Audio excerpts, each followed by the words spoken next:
Hello everyone, and welcome to another episode of Rumors of Heresy. My name is Zareth, and Adam, and we've got a new balanced data slate here from Games Workshop. Firestorm has been hugely impacted. It's going to be pretty awesome. So guys, if you like videos like this, please remember to hit that like button, subscribe, comment, help us mount the algorithm. Shall you? That I would really appreciate it, guys. It really does help the channel grow, and let's talk about it, guys. Let's get to it. Alright, so just for context, folks, this is the list that I've been using. I've been wanting to take out the Jump Pack Intercessors and the Chaplain for a while, but this is the list I've been using in the build-up to the current team tournament that's about to be here. And the list will change. I'll have a list at the end of this video for you guys to see how to make use of the new changes here. The data slate has a few really cool things in it that we're going to take advantage of. And honestly, the list doesn't have to change that much, though, really. So before we jump into any more, I do want to shout out Frog and Bear Studios. You'll notice a lot of different screenshots and pictures of my army as we go through this video and all my other videos, of course. And I can't paint nearly as well. I can paint okay, but I don't have time these days. And so this is where Frog and Bear Studios comes in. You guys can see the extremely high level of detail and just the amazing amount of skill that Frog and Bear Studios has and uses on my models and others. So what I'm gonna do, folks, go get your army painted using Frog and Bear Studios. You go to their Instagram and you'll be able to contact them from there. The link is in the description, guys. Do yourselves a favor. Really nice, really good service. Couldn't recommend it more. Go check it out, folks. Now, a brief overview of how Firestorm works. I'm going to be putting out a video on like how to Firestorm after this upcoming team tournament this weekend, so stay tuned for that. So this is just going to be a very down and dirty version of like these are the basic principles that we need to be paying attention to. Now, just by way of how well I know how this list works, I've been playing it 40 to 50 games, which obviously a lot of people play their lists for even more than that and still are very clueless, but I've had a pretty good tournament record, frankly, with this army. And for only playing for, what, 4-5 months, something like that, I think that I've been doing pretty well. I've actually had 3 RTTs in a row, which it's a tough going, but I've lost against the eventual winners of those tournaments, usually in the finals, like 3 different times by like 1 point, which sucks as a competitive player.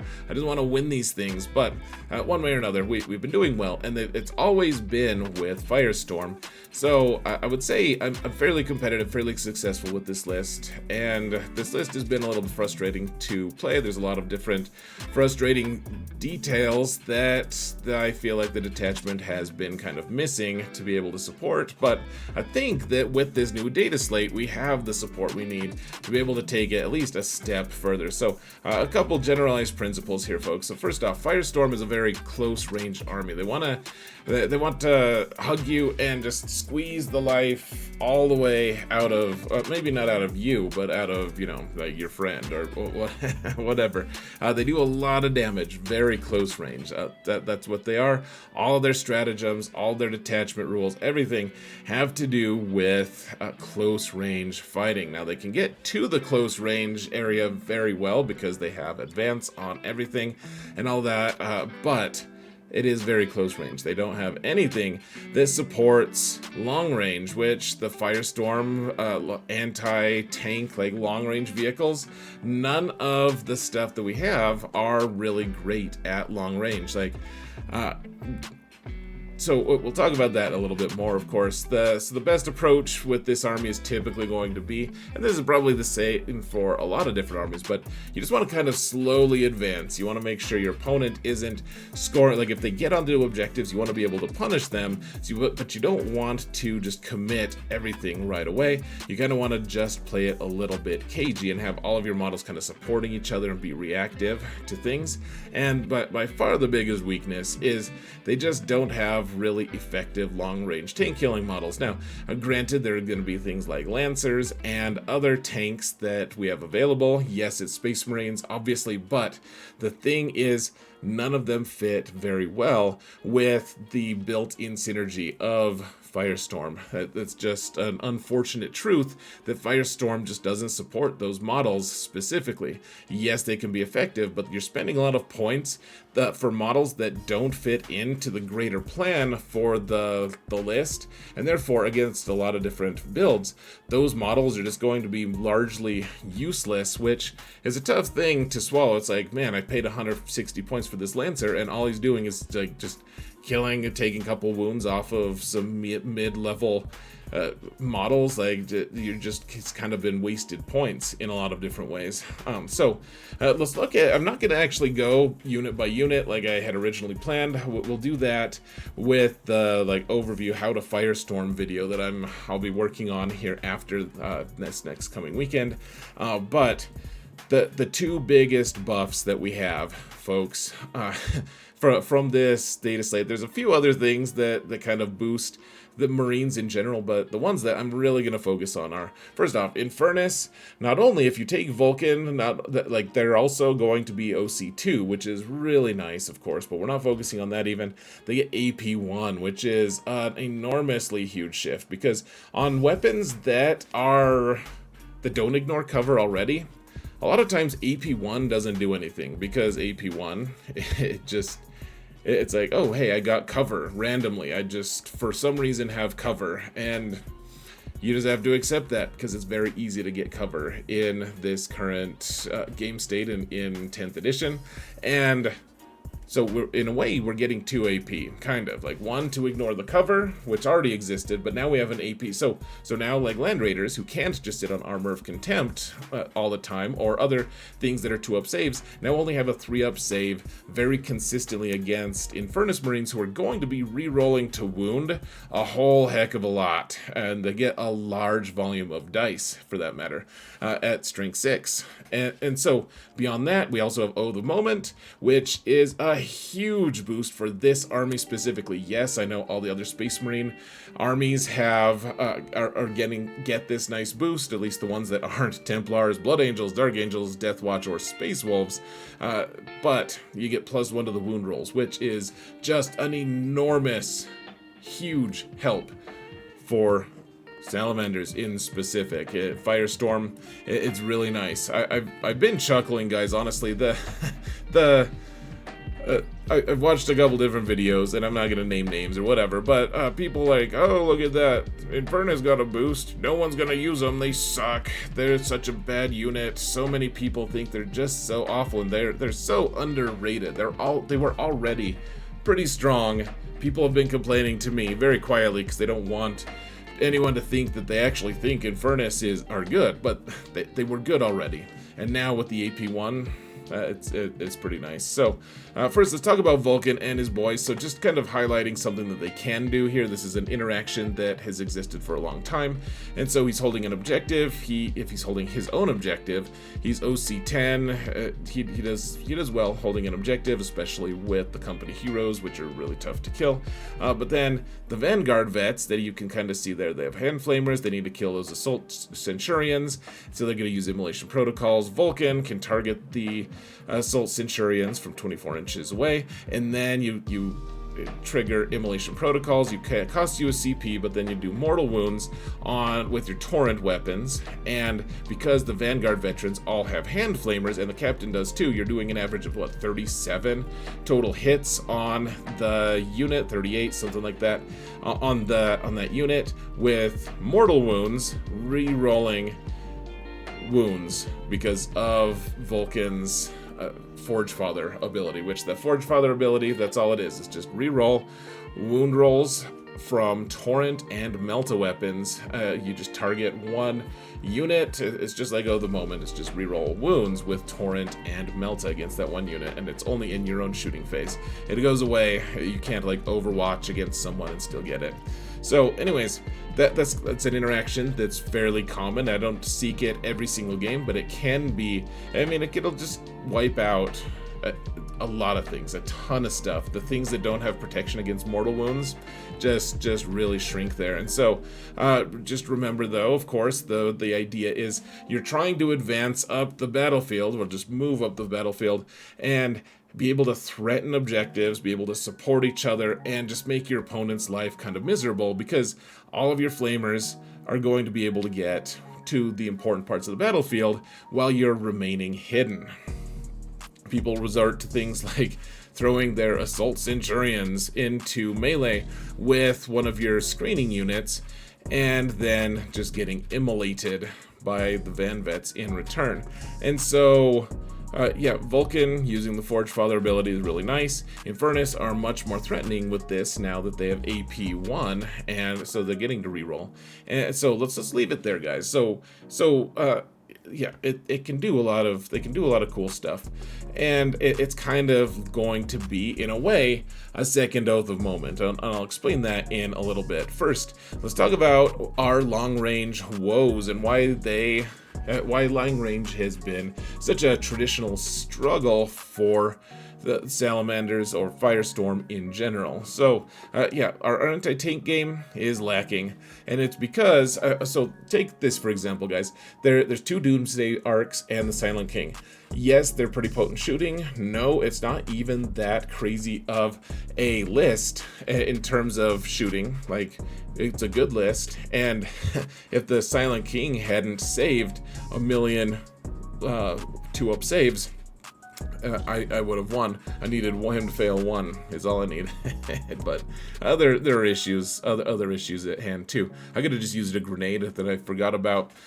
There's all sorts of reasons I could have won that I didn't. I'm not saying that I deserved it. I'm just saying, you know, there's always a reason that you could win if you think about it long enough. So anyways, Doomsday Arcs, I'm totally going off on a tangent, I apologize. So Doomsday Arcs and the Silent King, they have a crazy level of visibility on the battlefield, and they all have a 4-up invuln saves. My ranged shots are just not going to be that consistent, because all I have that's long range right now in this particular list is Repulsor Executioner. Now, I realize just having 1 long range threat is not enough.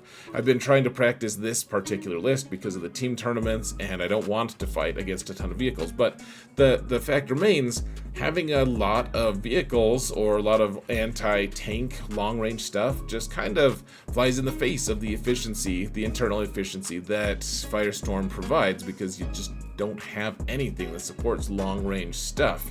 And so our long-range stuff is just not the greatest. They had the 4-up invuln saves. We shoot 2 shots with our heavy laser destroyer, and if he saves one of his invuln saves, which I'm on a crazy streak right now. We've all been on these streaks of like the last 9 games or something in a row. The person I've shot has saved the first shot with the against the heavy laser destroyer, making it just totally worthless. The impact did nothing. It's like nine games in a row. It's just how it works.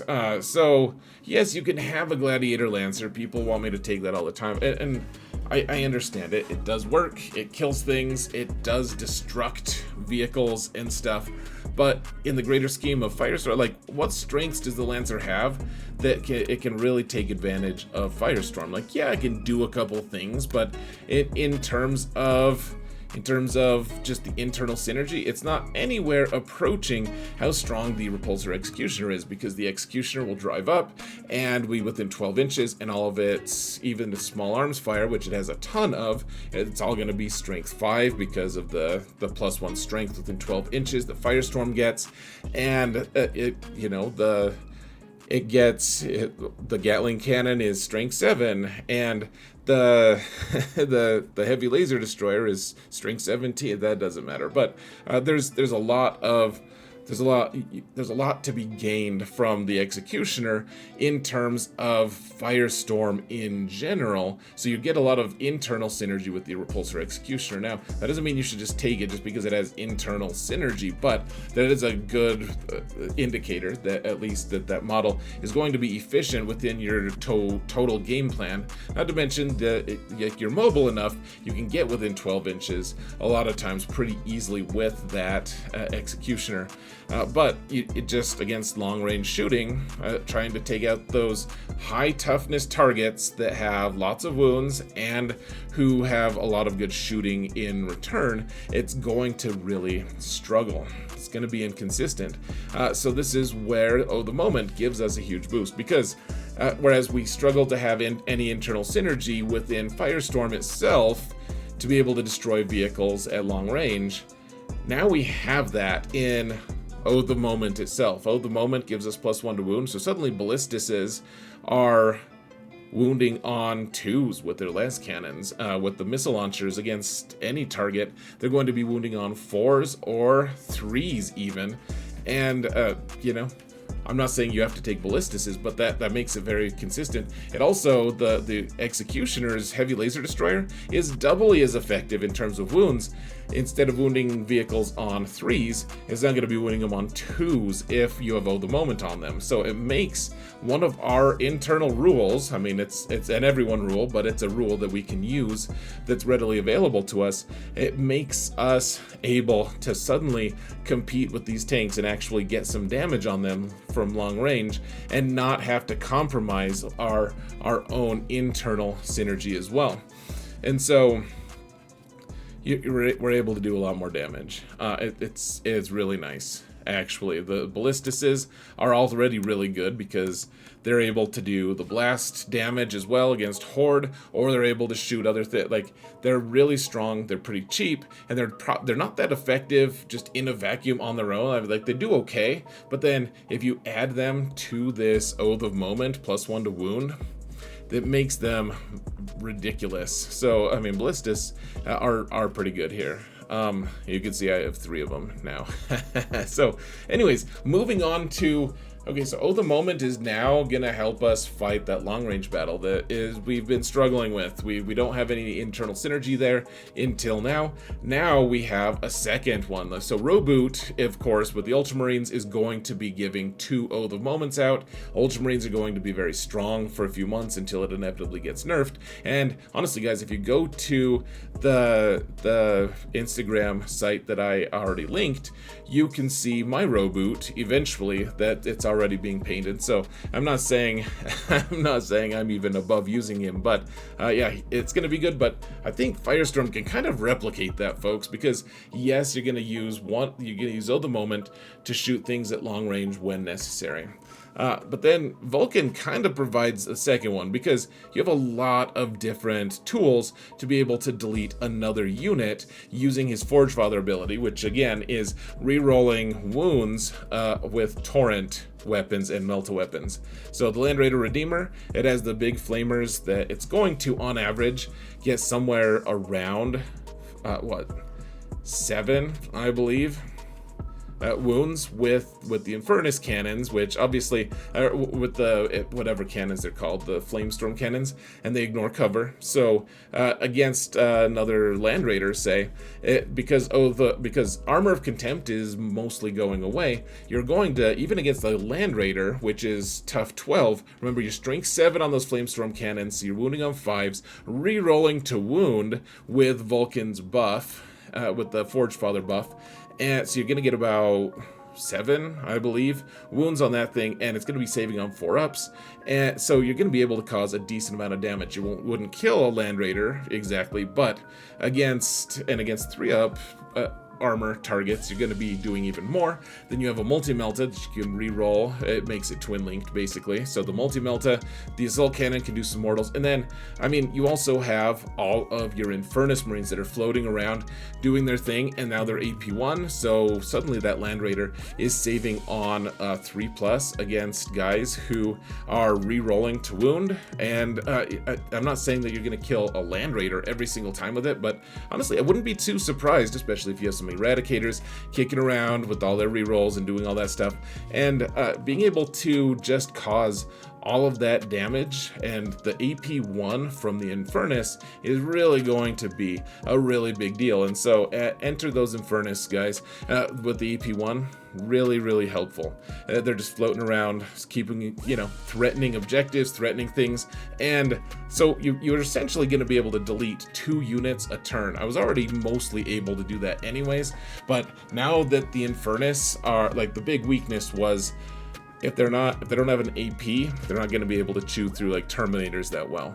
With, you know, units with a lot of wounds that have a 2-up save, or units that could go into Armor of Contempt, so that, well, Armor of Contempt would have stopped this as well, but Armor of Contempt is mostly devoid and defunct at this point. So between the Land Raider and the Infernus, and Vulkan has his own flamer, and we have all these other guns, that AP1 is going to make an enormous difference on the close range targets threatening those objectives.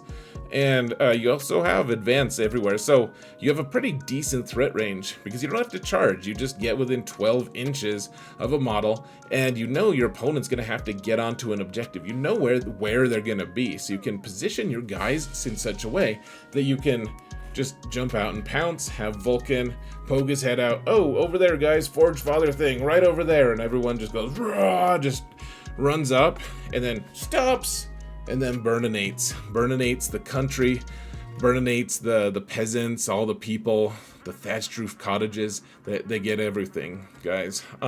So does it solve everything? Obviously not. Firestorm still has a few things that are infuriatingly bad. They're just, I would love some kind of reactive move, some kind of thing to be able to, well, whatever. Every army has its weaknesses, right?